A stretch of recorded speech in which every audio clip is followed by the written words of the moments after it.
నమస్తే, నా పేరు కిరణ్. ఎస్ట్రీమ్ న్యూస్ కు స్వాగతం. ముందుగా హెడ్లైన్స్.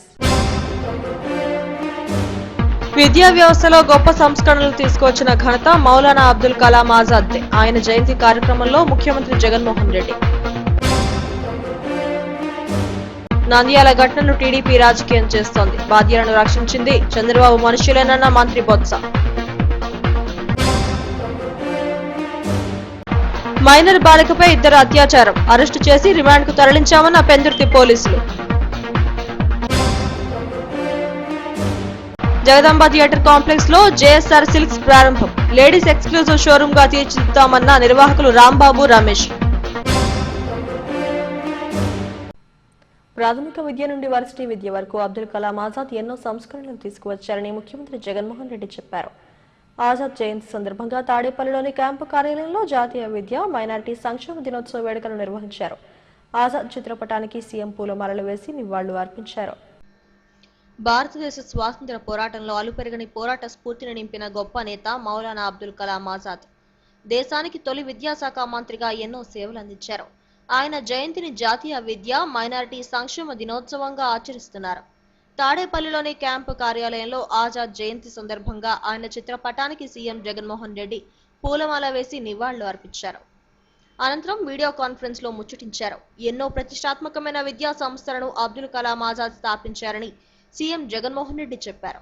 ఆయన ఆశయాలకు అనుగుణంగా ఎస్సీ, ఎస్టీ, బీసీ, మైనారిటీ, నిరుపేద విద్యార్థులకు మంచి చదువు అందించేలా నాడు నేడు కార్యక్రమాన్ని అమలు చేస్తున్నామని అన్నారు. మైనారిటీలకు సంక్షేమ పథకాల ద్వారా 3,428 కోట్లు అందించినట్లు చెప్పారు. నంద్యాలలో ముస్లిం కుటుంబం ఆత్మహత్య చేసుకోవడం బాధ కలిగించిందని సీఎం అన్నారు. బాధ్యులైన పోలీసులపై చర్యలకు ఉపక్రమించామని అన్నారు. ఆ బాధ్యులకు టీడీపీకి చెందిన వ్యక్తే సాయం చేస్తున్నారని జగన్ ఆరోపించారు. బట్టల దగ్గర నుంచి, షూస్ దగ్గర నుంచి, పుస్తకాలు, నోట్బుక్ల దగ్గర నుంచి, బ్యాగుల దగ్గర వరకు దృష్టి సారించడం, తరగతి గదులు, టాయిలెట్లు, క్లీన్ వాటరు, కాంపౌండ్ వాళ్లు ఇవన్నీ కూడా స్కూళ్ళల్లో ఉన్నాయా లేవా అని పట్టించుకోవడం, చివరికి వారికి ఇచ్చే మధ్యాహ్న భోజనంలో కూడా పిల్లలకు మంచి భోజనం ఇస్తా ఉన్నామా లేదా అని ఇచ్చేట్టుగా మెనూ కూడా మార్చడం, వారి భవిష్యత్ కోసం అమలు చేయాల్సిన కరికులం, ఇంగ్లీష్ మీడియం వరకు కూడా ప్రతి అడుగులోనూ కూడా పిల్లల భవిష్యత్తును దృష్టిలో పెట్టుకుని మార్పులు చేస్తూనే ఉన్నాం. పెద్ద చదువుల కోసం పూర్తి ఫీజు రీయింబర్స్మెంట్ నుంచి వారి లాడ్జింగ్ అండ్ బోర్డింగ్ ఖర్చులు కూడా భరించే వరకు ప్రతి ఒక్క విషయంలోనూ తల్లిదండ్రుల మాదిరిగానే బాధ్యతగా ఆలోచించి వారి కోసం నిర్ణయాలు తీసుకుంటా ఉన్న ప్రభుత్వం మనది. అలాగే మైనారిటీల సంక్షేమం కోసం ఒక సువర్ణ అధ్యాయం అన్నది ఈ రాష్ట్రంలో అమలవుతా ఉంది అని చెప్పి నేను వేరే చెప్పాల్సిన పని లేదు.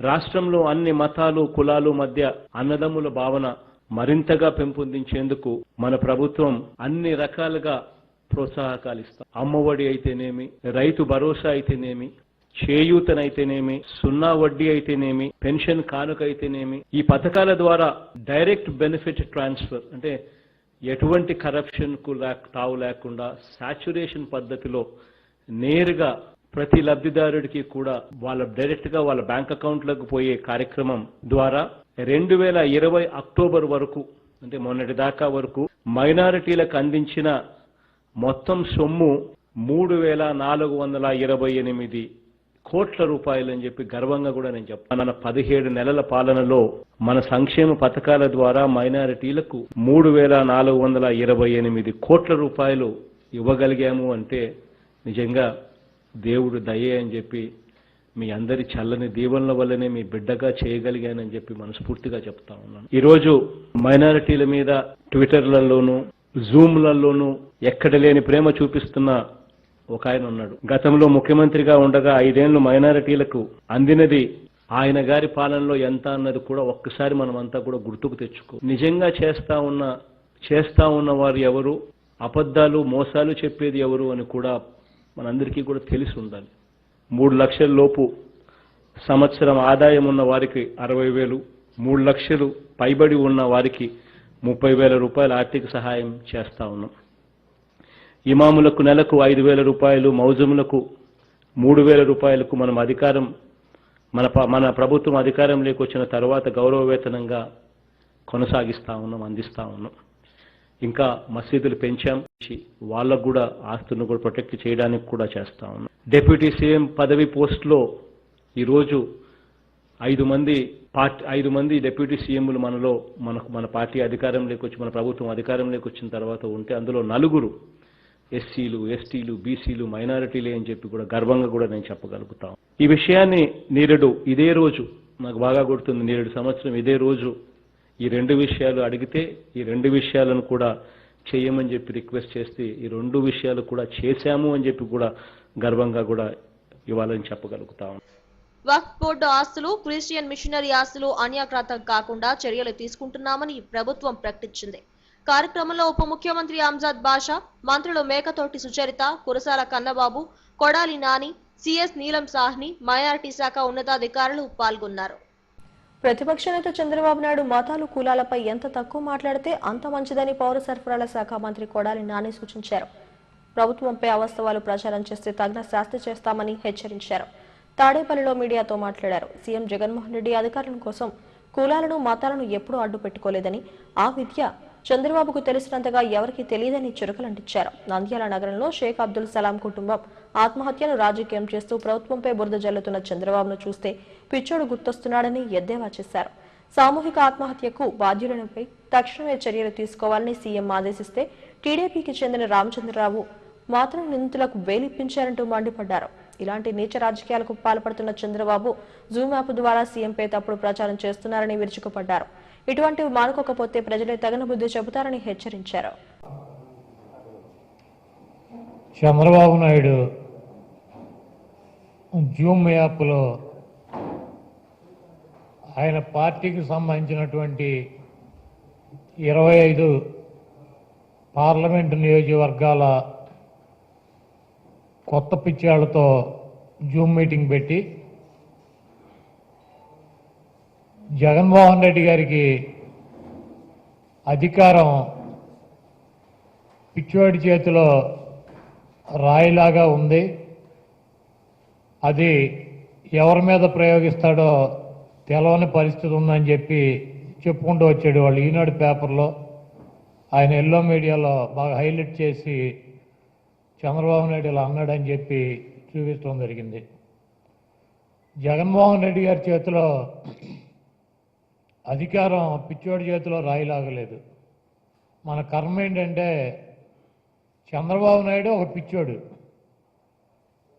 ఆ పిచ్చోడు ఒక బండరాయి లాంటి లోకేష్ బాబుని హైదరాబాద్లో జూమ్ యాప్లో కూర్చుని మన మీదకి విసురుతున్నాడు. ఈ పిచ్చోడి దెబ్బకి, లోకేష్ అనేటువంటి పిచ్చోడి దెబ్బకి ఈ రాష్ట్ర ప్రజలు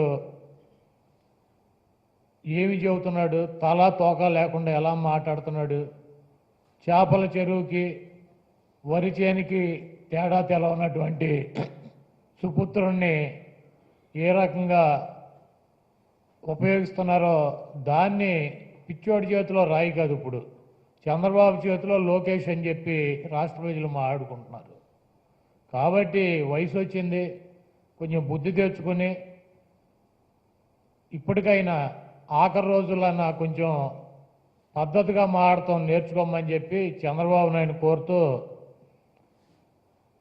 చంద్రబాబు నాయుడు తెలివితేటలో తెల్లారినట్టుంది.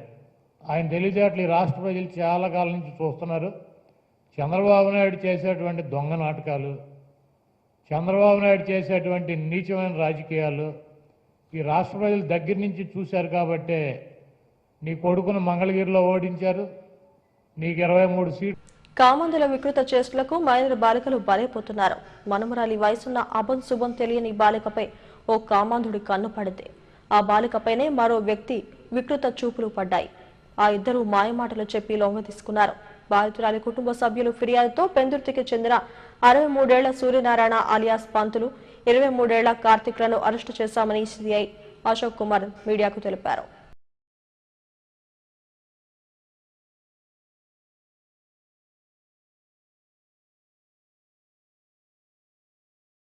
విజయవాడ చిట్టినగర్లో భారీ అగ్ని ప్రమాదం సంభవించింది. మిల్క్ ప్రాజెక్టు సమీపంలోని పాత ప్రసాద్ థియేటర్లో అర్ధరాత్రి సమయంలో అగ్ని కీలలు ఎగిసిపడ్డాయి. విద్యుత్ షార్ట్ సర్క్యూట్తోనే ప్రమాదం జరిగినట్లు భావిస్తున్నారు. ఘటనా స్థలానికి చేరుకున్న అగ్నిమాపక సిబ్బంది 3 ఫైర్ ఇంజన్ల సాయంతో మంటలను అదుపు చేశారు. థియేటర్ మూతపడడంతో ప్రాణ నష్టం తప్పింది.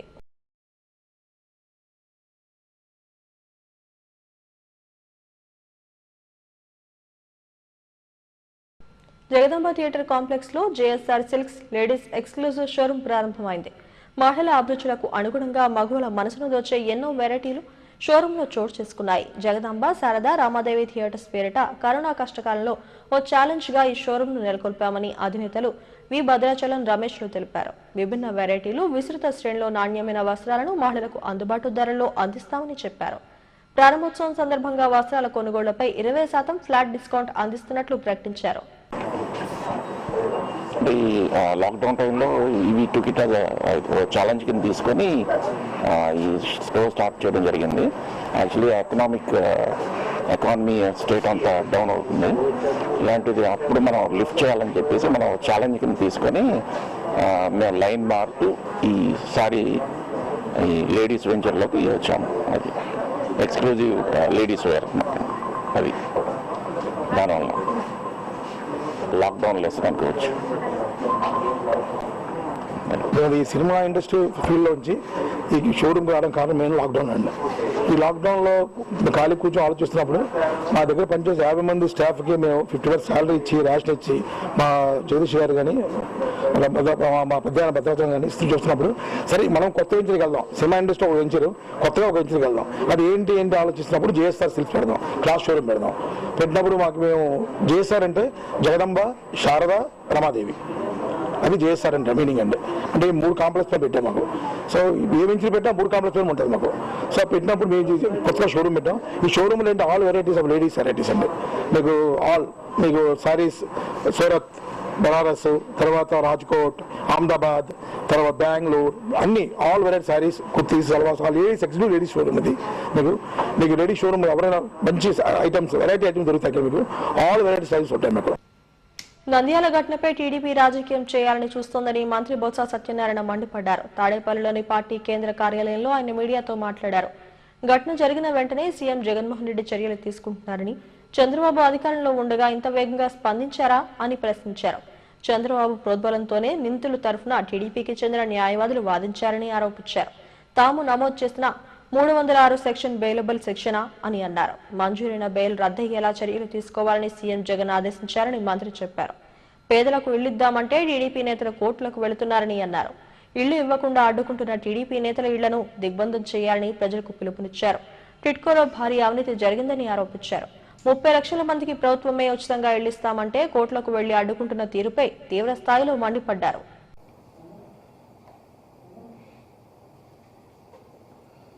మొన్న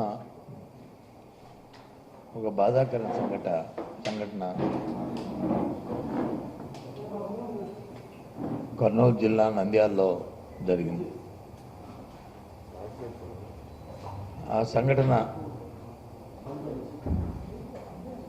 జరిగిన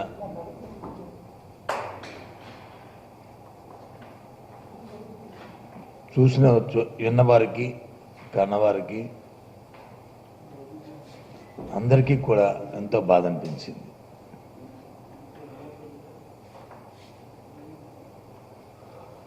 ఒక మైనారిటీకి చెందిన అబ్దుల్ సలాం కుటుంబంతో సహా ఆత్మహత్య చేసుకున్నారు. అందరూ కలిపి ఆత్మహత్య చేసుకోవడం, దాన్ని ముందు ఒక సెల్ఫ్ వీడియోలో దాన్ని చిత్రీకరించి ఆ మాటలు విన్న వాళ్ళకి ఆ వీడియో చూస్తున్నప్పుడు కూడా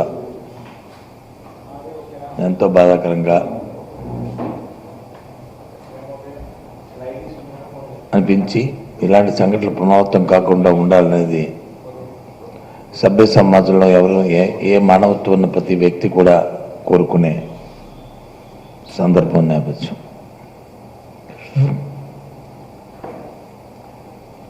నిన్న ముఖ్యమంత్రి గారిని కలిసినప్పుడు ముఖ్యమంత్రి గారు మాట చెప్పారు. అన్న, నాకు ఉదయాన్నే ఆ వీడియో ఆ క్లిప్పింగు నాకు ఎవరు చూపెట్టారు, ఇలా జరిగిందని చెప్పారు. చూశాను. సంఘటన జరిగిన తర్వాత వచ్చింది. చూసి వెంటనే ఏం చేశారు, ఏం జరిగిందని వెరిఫై చేస్తే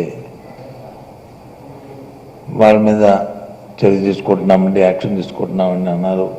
యాక్సిడెంట్ నాన్సెన్స్, ఇమీడియట్లీ వాళ్ళు జరిగిన సంఘటన పట్ల తీవ్రమైన చర్య ఉండాలి, వెంటనే మళ్ళీ అరెస్ట్ చేసి వెంటనే దాని మీద చర్య తీసుకోవాలని చెప్పి నేను వెంటనే ఆదేశించాను అని చెప్పారు. అంటే మరి ఏం జరిగిందో అది చూసుకొని చేస్తారు. ఏం చేస్తారన్న ఇంకా అలాంటి ఉదయవిధాకరంగా మాటలు వింటున్నప్పటికీ ఎంత రుమినేట్ అవ్వకపోతే, ఎంత ఆ కుటుంబం ఎంత ఇబ్బంది పడకపోతే, ఆ వ్యక్తి అంత పిల్లలతో సహా వెళ్ళి ఆత్మహత్య చేసుకోవాల్సినంత అవసరం ఏమొచ్చిందన్నా, ఏంటిదంతా అని నన్ను ఆయన చెప్తుంటే ఆయన కమిట్మెంట్, ఆయన ఆవేదన, బాధ.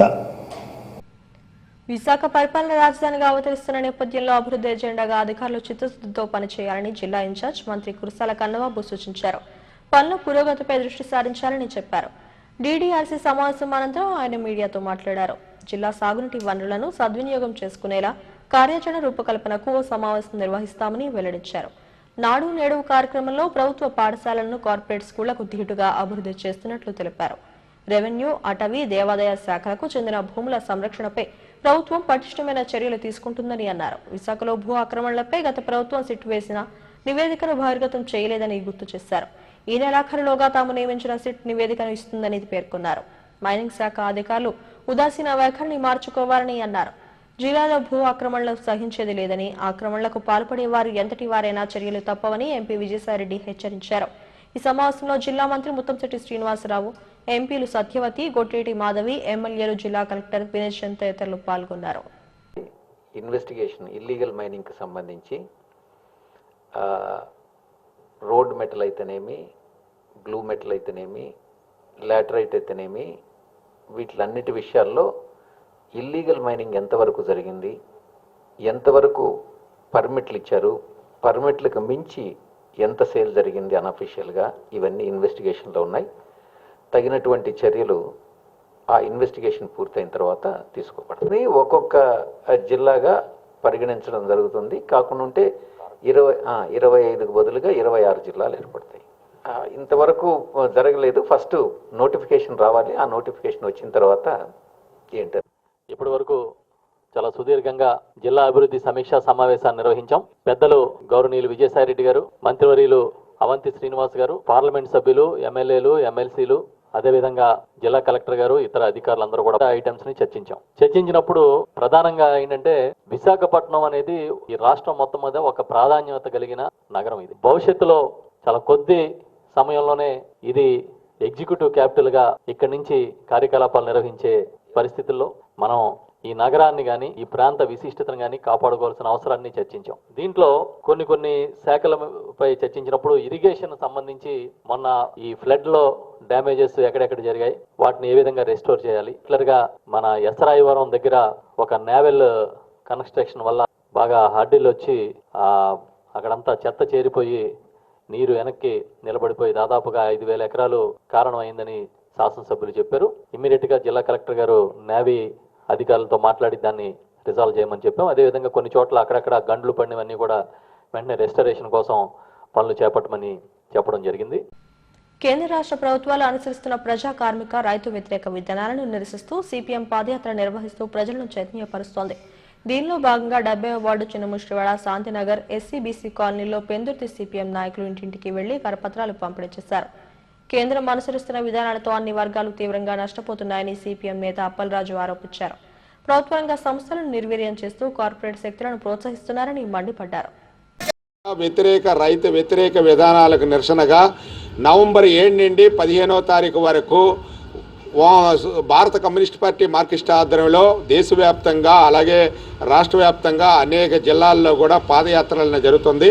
అందులో భాగంగా ఈరోజు 70వ ward Chinnamushidivada, Shantinagar, SC BC colony అంతా కూడా ఇంటింటికి వెళ్ళి కరపత్రాలు అనేది ప్రభుత్వ విధానాలు నశించాలని చెప్పేసి స్లోగన్స్ ఇచ్చుకుంటూ పాదయాత్ర చేయడం అనేది జరిగింది.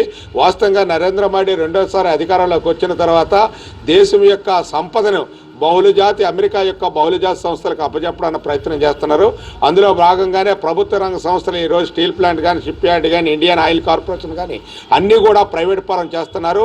అదే కాకుండా రైతులకి నష్టదాయకమైన 3 బిల్లులు తీసుకొచ్చి పార్లమెంట్లో ప్రవేశపెట్టి ఈరోజు రైతుల ఆత్మహత్యలకి ప్రధాన కారకులం బీజేపీ అవుతుంది. వాస్తవంగా బీజేపీ ఏదైతే ప్రవేశపెట్టిందో రైతు బిల్లులకి, ఆ బిల్లులకి కూడా మన రాష్ట్రంలో ఉన్న వైఎస్ఆర్ పార్టీ ఎంపీలు కానీ, తెలుగుదేశం ఎంపీలు కానీ పూర్తి మద్దతు తెలిపాయి. అంటే ఈ రాష్ట్రంలో ఉన్నటువంటి రైతులు వేసే ఓట్లు గెలిపించుకొని ఎంపీలు, వైఎస్ఆర్ ఎంపీలు కానీ, తెలుగుదేశం ఎంపీలు ఎలాగా దాన్ని మద్దతు తెలుపుతారనేది మేము సిపిఎం పార్టీకి అడుగుతున్నాం. వాస్తవంగా ప్రజల్లోకి మేమందరం వెళ్ళి ఈ విధానాలు రాష్ట్ర ప్రభుత్వం కానీ, కేంద్ర ప్రభుత్వం అనుసరిస్తున్న విధానాలు కానీ వెనక్కి తీసుకోకపోతే రాబోయే కాలం. హెడ్లైన్స్ మరోసారి. విద్యా వ్యవస్థలో గొప్ప సంస్కరణలు తీసుకొచ్చిన ఘనత మౌలానా అబ్దుల్ కలాం ఆజాద్. ఆయన జయంతి కార్యక్రమంలో ముఖ్యమంత్రి జగన్మోహన్ రెడ్డి. నంద్యాల ఘటనను టీడీపీ రాజకీయం చేస్తోంది. బాధ్యులను రక్షించింది చంద్రబాబు మనుషులేనన్న మంత్రి బొత్స.